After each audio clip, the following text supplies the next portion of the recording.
Assalamualaikum warahmatullahi wabarakatuh. Halo, perkenalkan nama saya Dwi Putri Maharani dengan NIM 21042 AF dari kelas reguler B21 Akademi Farmasi Amasi Makassar. Sebelumnya, terima kasih kepada dosen pengampu saya yaitu Bapak Maulana Zulkarnain Imansyah SPAM MDiunet. Baik, di sini saya akan membawakan materi video yang berjudul Metabolisme Protein dan Asam Amino. Apakah kalian tahu apa itu protein?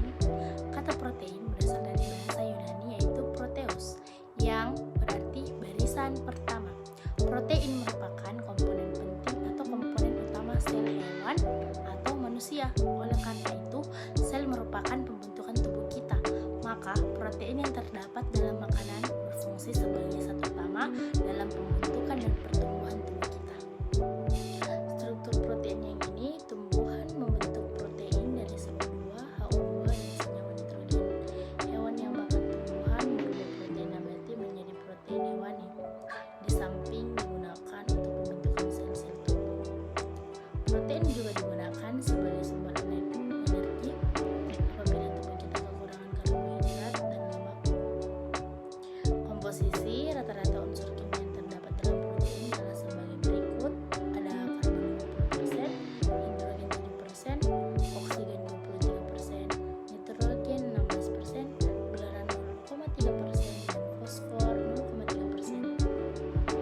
Asam amino merupakan unit dasar struktur protein.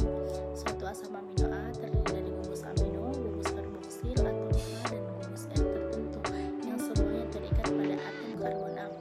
Atom karbon ini disebut A karena bersebelahan dengan gugus karboksil atau asam.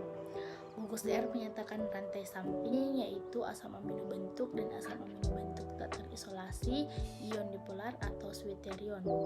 Larutan asam amino pada pH netral terutama merupakan ion dipolar atau quaternion, bukan molekul tak terionisiasi dalam bentuk dipolar.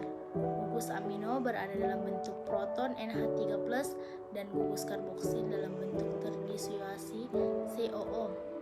Status ionisasi suatu asam amino bervariasi tergantung pada pH dalam larutan asam, misalnya pH 11. Gugus karboksil dalam bentuk tak terionisasi yaitu COOF, dan gugus amino dalam bentuk terionisasi NH3T dalam larutan alkali, misalnya pH 1. Gugus karboksil dalam bentuk terionisasi COO dan gugus amino dalam bentuk tak terionisasi NH2.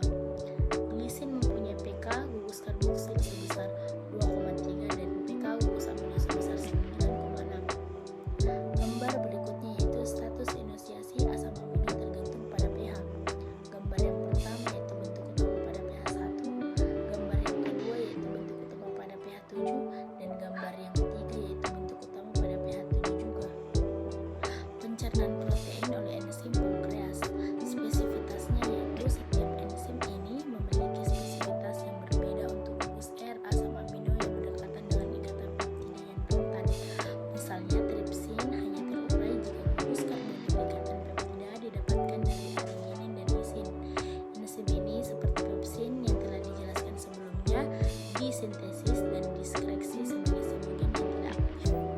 Pengaktifan simogen enteropeptidase enzim yang disintesis dan ditemukan di membran brush border permukaan lumen sel mukosa usus halus mengubah simogen tripsinogen pankreas menjadi tripsin dengan cara membuang heksapeptida dari ujung N tripsinogen.